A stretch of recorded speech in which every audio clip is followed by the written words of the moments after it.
मित्रों, अध्यात्म विश्व विज्ञान यूट्यूब चैनल पर आपका पुनश्च हार्दिक स्वागत है। मित्रों, अनेक जन्मों की पुण्याई और अनेक जन्म के प्रयत्नों के बाद अध्यात्म विज्ञान की प्राप्ति मनुष्य को होती है और अन्यथा वह संप्रदाय, मत, पंथ, विचारधारा इनमें ही गुंथा रहता है और उलझा रहता है। बड़े भाग्य से ये मनुष्य तन मिलता है, उससे भी बड़े भाग्य से सत्संगति मिलती है और जब हमारा भाग्य पूर्ण उदय होता है तब हमें विज्ञान, अध्यात्म विज्ञान की प्राप्ति होकर विश्वरूप परमात्मा का प्रत्यक्ष यथार्थ दर्शन, यथार्थ बोध होता है। और ये ऐसा अनमोल और जीवन को पूर्णतः प्रकाशित करने वाला निज धन जब प्राप्त हो जाता है तब मनुष्य अत्यंत आनंदमग्न हो जाता है, क्योंकि उसके ईश्वर विषयक सभी संशय भ्रम छिन्न भिन्न हो जाते हैं, ज्ञान का उजाला मिल जाता है और मनुष्य को एक निश्चित प्रकार का एक ध्येय, उसका कर्तव्य उसे दिखने लगता है। लेकिन कभी कभी हम जो अल्पमति रहते हैं और तीनों गुणों की लीला हम पर जो यानी सतत रूपांतर का कार्य है उसका, और उस रूपांतर के कार्य में हम भी फंस जाने से हम भी विज्ञान प्राप्त होने के अनंतर भी अपने बर्ताव में उस विज्ञान का प्रकाश स्थिर नहीं रख पाते, आस्तिक्यता तक नहीं पहुंच पाते और ये थोड़े से ही ज्ञान में अपने आप को सर्वज्ञ और यानी संपूर्ण मानने लगते हैं। तो हमें ऐसे समय किसी जागृत करने वाले उद्बोधन की अत्यंत आवश्यकता होती है। और इसी संदर्भ में युवक विज्ञान संघ विज्ञान पत्रिका हस्तलिखित वर्ष 1974 से हमें एक लेख प्राप्त हुआ है और लेख के लेखक है हरप्रसाद, श्री हरप्रसाद चंद्र कौशिक ग्वालियर। श्री हरप्रसाद चंद्र कौशिक ग्वालियर का ये लेख है 1974 के युवक विज्ञान संघ द्वारा प्रकाशित विज्ञान पत्रिका हस्तलिखित से हमें प्राप्त हुआ है। आइए, अत्यंत मौलिक और हमें विज्ञानी जनों को दिशा निर्देश देने वाला ये लेख रहने से यहाँ हम उसे उद्धृत करना अपना कर्तव्य समझते हैं। लेख का शीर्षक है प्रभावहीन विज्ञान कार्य की कारण मीमांसा। कलियुग के इस घोर अज्ञानतम तथा धर्मग्लानि की इस काली रात में नवम बुद्धावतार भगवान श्री मायानंद जी चैतन्य, इन्होंने यदा यदा ही धर्मस्य इस गीता में व्यक्त प्रसिद्ध अनादि संकल्पानुसार अवतीर्ण होकर विश्वरूप परमेश्वर का यथार्थ प्रत्यक्ष स्वरूप प्रकट कर तथा दिव्य दृष्टि अथवा गुरु कुंजी स्पष्ट कर मानव समाज में सतयुग का बीज बो दिया है। लेकिन सवेरा होने से पहले खूब अंधेरा हो जाता है।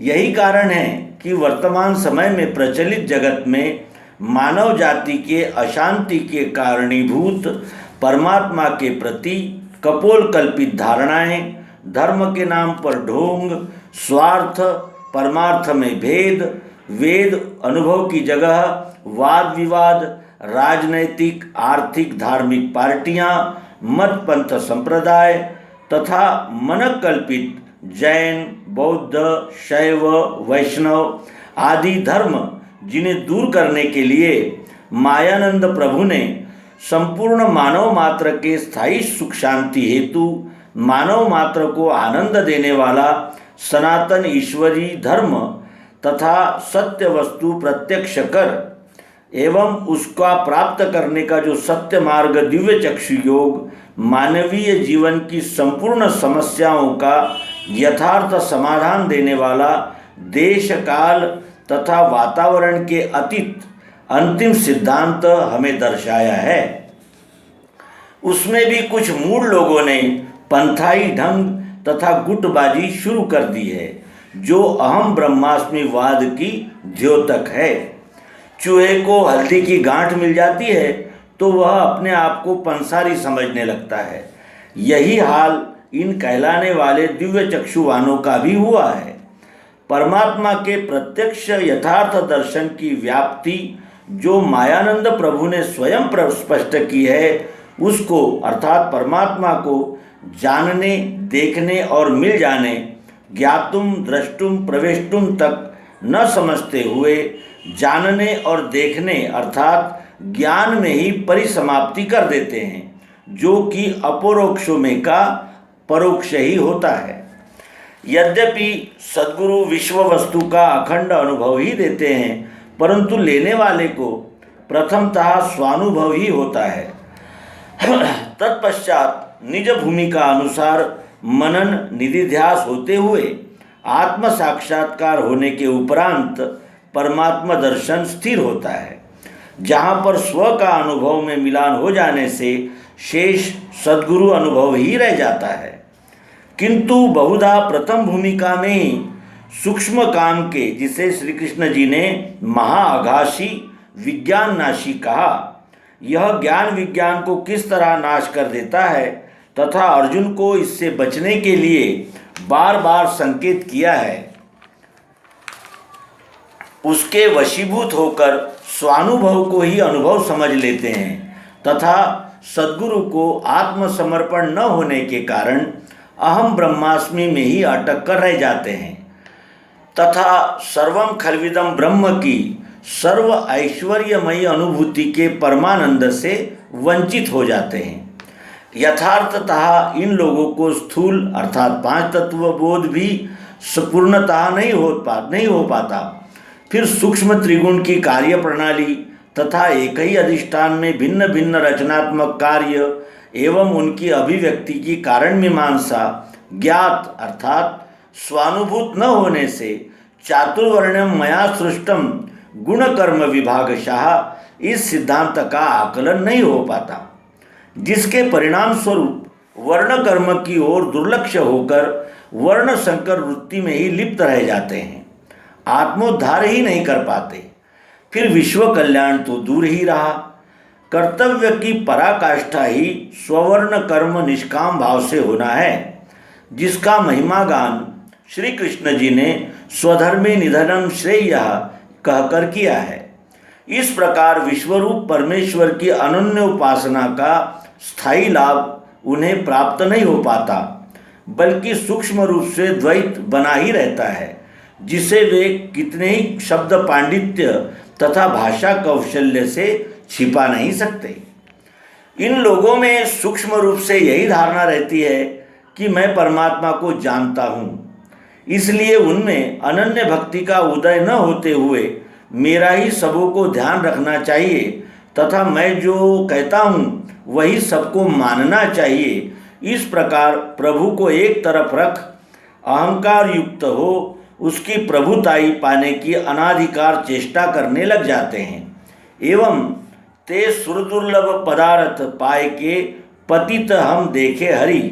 इस श्री तुलसीदास जी की उक्ति अनुसार स्वयं फिर पतन के मार्ग में चले जाते हैं। स्वे स्वे कर्मण्य भिरतः संसिद्धिम लभते नरः। इस सिद्धांत के अनुसार स्वकर्मारूढ़ होकर संसिद्धि प्राप्त करने की जगह आप ही अपनी तारीफ कर तथा दूसरों से करवाकर पुष्पिता वाणी द्वारा सिद्धांत पर पर्दा डालकर तथा विश्वरूप परमेश्वर की सर्वांग से सेवा भक्ति के स्थान पर केवल अतिरोचक भाषण तथा मीठी बातों का पाखंड रच प्रसिद्धि की लालसा में ही लग जाते हैं और यही लोकेशना है। यद्यपि हंसों के समूह में कुछ बगले भी शामिल हो जाएं, जो दूर से देखने वालों को हंस ही प्रतीत होंगे, परंतु समीप से निरीक्षण करने वाले को उनका यथार्थ स्वरूप स्पष्ट गोचर हो जाता है। फिर यदि वह हंसों को हंस और बगुला को बगुला कह दे तो उस पर यह आरोप लगाना कि ऐसा कहकर उसने हंस की स्तुति और बगुले की निंदा की सर्वथा निरर्थक और वह अयथार्थ ही होगा, क्योंकि यथार्थ का निरूपण किसी की निंदा अथवा स्तुति नहीं होती, बल्कि सत्यावलंबियों को सत्य लाभ ही होता है। देवों की पंक्ति में राहु केतु भगवत कार्य में विघ्न डालने आ ही जाते हैं, परंतु अनेक जन्म एवं युग संसिद्धि प्राप्त आस्तिक्यवान विष्णु रूप नारायण स्वरूप पुरुष उनके पाखंड का पर्दाफाश कर अर्थात व्यष्टिभाव रूपी अहंकार को सुदर्शन चक्र व ब्रह्मास्त्रों से हनन कर भगवत कार्य को सुचारू रूप से चलाते हैं। वर्तमान समय में भी इसी आसुरी तथा अहम ब्रह्मास्मि वाद वृत्ति के लोगों द्वारा भगवत कार्य में विघ्न उपस्थित हो ही रहे हैं, परंतु वे कभी भी सफलीभूत नहीं हो सकते। ये 17 कला युक्त नवम बुद्धावतार भगवान श्री मायानंद की इस चेतावनी को शायद भूल जाते हैं। अब सब जग आगे रखी है दिव्य दृष्टि, स्वधन श्रुति ही जाने आचरे वे न कष्टी। नरमत धरि फांसे पंथ में जो किसी को, द्विज तनु कली द्वारा दंड दूंगा उसी को। दिव्य दृष्टि दशावतार दर्शन। इस प्रकार प्रभु को यह उद्गार प्रकट करने की क्या आवश्यकता थी, इसका पाठकगण स्वयमेव ध्यानपूर्वक निरीक्षण व विचार करें। श्री हरप्रसाद चंद्रकौशी, ग्वालियर, विज्ञान युवक विज्ञान संघ विज्ञान पत्रिका, हस्तलिखित वर्ष 1974 से उद्धृत। तो इस प्रकार हमने विज्ञानी जनों के आँखों में अंजन डालने वाला ये लेख प्रस्तुत किया। हम भी अपने मनन चिंतन निधिध्यासन आत्मनिरीक्षण के द्वारा हमारे सभी दोषों को दूर करके ज्ञातुम द्रष्टुम और प्रवेष्टुम इस प्रक्रिया के द्वारा विश्वरूप परमात्मा में एकाकार होने के लिए सतत प्रयत्नशील रहेंगे। इस प्रेरणादायी संदेश के साथ इस अंक का समापन करेंगे।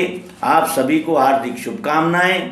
और मंजिल अभी दूर है, लेकिन जो चलते रहेंगे वही पहुँचेंगे, इस आशावाद के साथ नर्मदे हर। सद्गुरु भगवान की जय।